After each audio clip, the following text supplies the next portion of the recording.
जैसे ही शुकर के पास पहुंचे राजा हरिश्चंद्र और बगिया में पहुंचे तो वहां क्या देखा? शुकर को देखा है, सबसे चिल्ला करके कहा चारों ओर बगिया के लग जाओ और किसी की तरफ हो कि शुकर निकलना चाह रहा और यदि किसी की तरफ शुकर निकल गया तो उसे मैं फांसी लगवा दूंगा। महाराज हाँ खैर हमारी इतनी औकात तो खैर नहीं है, लेकिन एक बात मैं अभी कहूंगा आपसे। क्या? आप कह रहे हो किसी सिपाही के आगे से यदि शुकर निकल गया तो उसे हम जान से मार देंगे, लेकिन महाराज आपके आगे से यदि निकल गया फिर क्या करोगे? यदि मेरी तरफ होकर शुकर निकल गया हाँ तो मैं अपने राज्य को छोड़ दूंगा। राजा हरिश्चंद्र ने कहा विश्वामित्र ने सोचा है क्यों दूसरे को फांसी लगवाऊं, अगर इसकी तरफ होकर निकल जाऊंगा। महाराज बहुत गुस्सा मालूम पर रह लो, पेपर से पी लो तो इसका राज्य छूट जाएगा। परीक्षा तो मैं इसकी लेने आया हूं। उसी समय वो शुकर राजा हरिश्चंद्र की जंगों के बीच में होके निकल गया। झाड़ियों में जाकर के उसने एक अपने तन को छुपा लिया और ब्राह्मण का रूप बना लिया। जैसी ब्राह्मण का रूप बनाया तो सामने से चले आ रहे थे। राजा हरिश्चंद्र ने देखो प्रणाम किया है। बाबा जी प्रणाम। बाबा जी आप क्या सामने से चले आ रहे हो? हाँ लला आते रहे। एक बात बताओ, आपने शुकर देखा? क्या महाराज शुकर की शिकार करते हो? अरे उसने मेरी फुलवारी को उजाड़ दिया और मेरी माली के जंगे को फाड़ दिया, इसलिए है बाबा मैं उसे मारना चाहता हूँ। छी छी महाराज बहुत बुरा काम कर रहे। एक बात बताओ महाराज, क्या? जिस जीव को परमपिता परमेश्वर के लिए अधिकार है उसका अधिकार आप लोगे? आप कहना क्या चाहते हो? पहले ये बताओ महाराज आपका नाम क्या है? राजा हरिश्चंद्र। क्या? राजा हरिश्चंद्र। धन्य हो महाराज, धन्य हो। हमारे तो बड़े सौभाग्य जो हम आपके दर पे जा रहे थे और आप हमें रास्ता में मिल गए, तो बहुत बड़े सौभाग्य की बात है महाराज। महात्मा जी कहने लगे तुम्हारे पास में जा रहा था, लेकिन आप एक शुकर का पीछा कर रहे हो। तुम राजा होकर के भला क्या दे सकते हो? एक मासूम का पीछा कर रहे हो। और ब्राह्मण कहने लगे हे राजन कि तब बोले सी मुनि ज्ञानी जा तुम आया ज्ञानी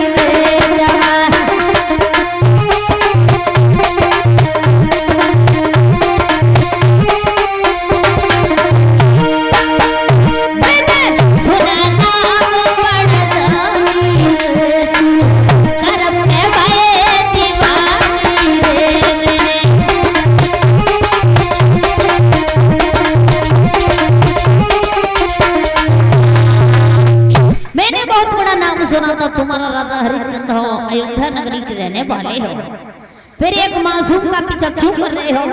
ये समझ में नहीं आया। जवाब दिया है दीनबंधु तुम्हें नहीं मालूम है और आप कहना क्या चाहते हो? बोले मेरे घर में एक बिटिया है, शादी के लायक हो गई है।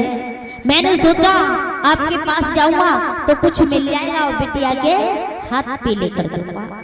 जवाब दिया या तो मेरे पास कुछ नहीं है, केवल कुंजी को स्वीकार हो तो ये दे सकता हूँ। जी दे दो महाराज, हमें मंजूर है। स्वीकार कर ली है कुंजी और लगाम दे दिया। कुंजी लगाम का संकल्प कर दिया है। बाद में कहा कि हे राजन अब मेरी दक्षिणा और रह गई। बोले कितनी है दक्षिणा? बोले 60 बार सोना। अब मेरे घर चलो। घर लाए हैं, आसन पर बिठा दिया और कहा है संत जी 60 बार सोना अभी दिलवाता हूं। महाराज खजांची को बुलवाया, आज्ञा दी है कि 60 बार सोना इन महात्मा जी को निकाल कर दे दो।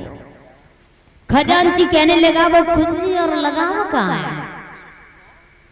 वो तो मैंने बाबा जी को दे दी।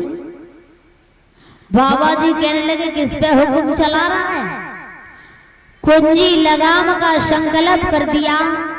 अब ये सारा राज्य मेरा हो गया, घर मेरा हो गया, ये प्रजा तेरी हमारी हो गई, ये मंत्री सब हमारे हो गए। जैसी कहा है तो आंखें फटी रह गई। और जब आंखें फटी रह गई हैं, जवाब दियो है आप यहीं पर बैठो, मैं पत्नी के पास तक जाता हूं। बोले पत्नी के पास, इसका मतलब आप मना नहीं करना चाहते हो और पत्नी से मना करवाओगे? बोले नहीं महाराज। जवाब दिया है मैं अपनी पत्नी के पास जा रहा हूं। क्यों? क्योंकि पत्नी एक जिंदगी के दो पहिए होते हैं, जीवन एक रथ होता है और मैं अपनी पत्नी के पास तक जाता हूं। बोले हैं अगर ऐसी बात है, ऐसा कुछ नहीं होने वाला है। ब्राह्मण कहने लगे राजा हरिश्चंद्र जिस पर तुम भरोसा कर रहे हो वो कुछ नहीं है, दुनिया में कोई किसी का नहीं है। क्योंकि हे राजन, और बोले हैं ब्राह्मण अरे काहू दिन कि काहू दिन पाले सुहा उड़ी जाएंगे, काहू दिन पाले सुहा उड़ी जाएंगे।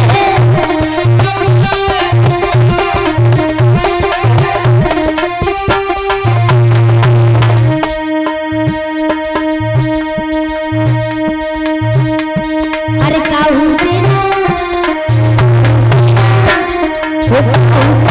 पाले सुहा उड़ी जाएंगे।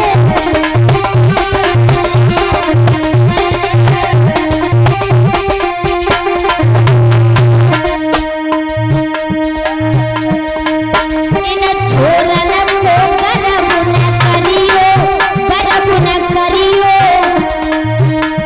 कि काहू दिन पड़ोसी हुई जाएंगे, काहू दिन जेऊ पड़ोसी हुई जाएंगे।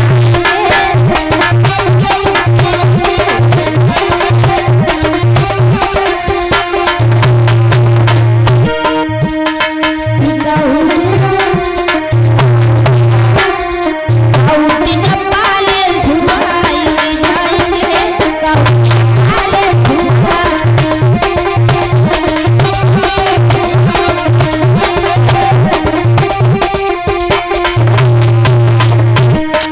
और ब्राह्मण बोले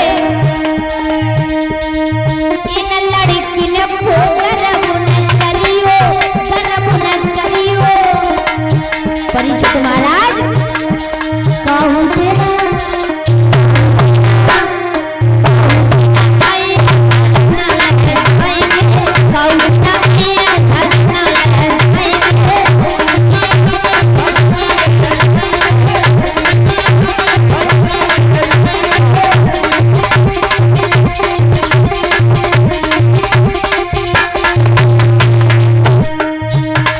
और बताया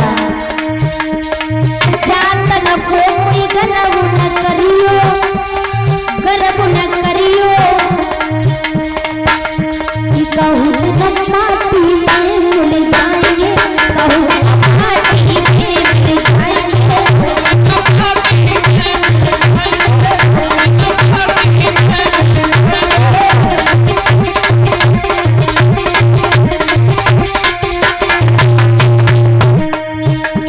कहूँ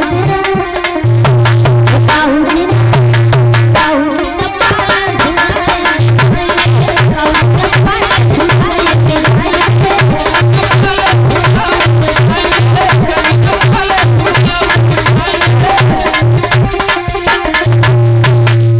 ब्राह्मण ने जैसे कहा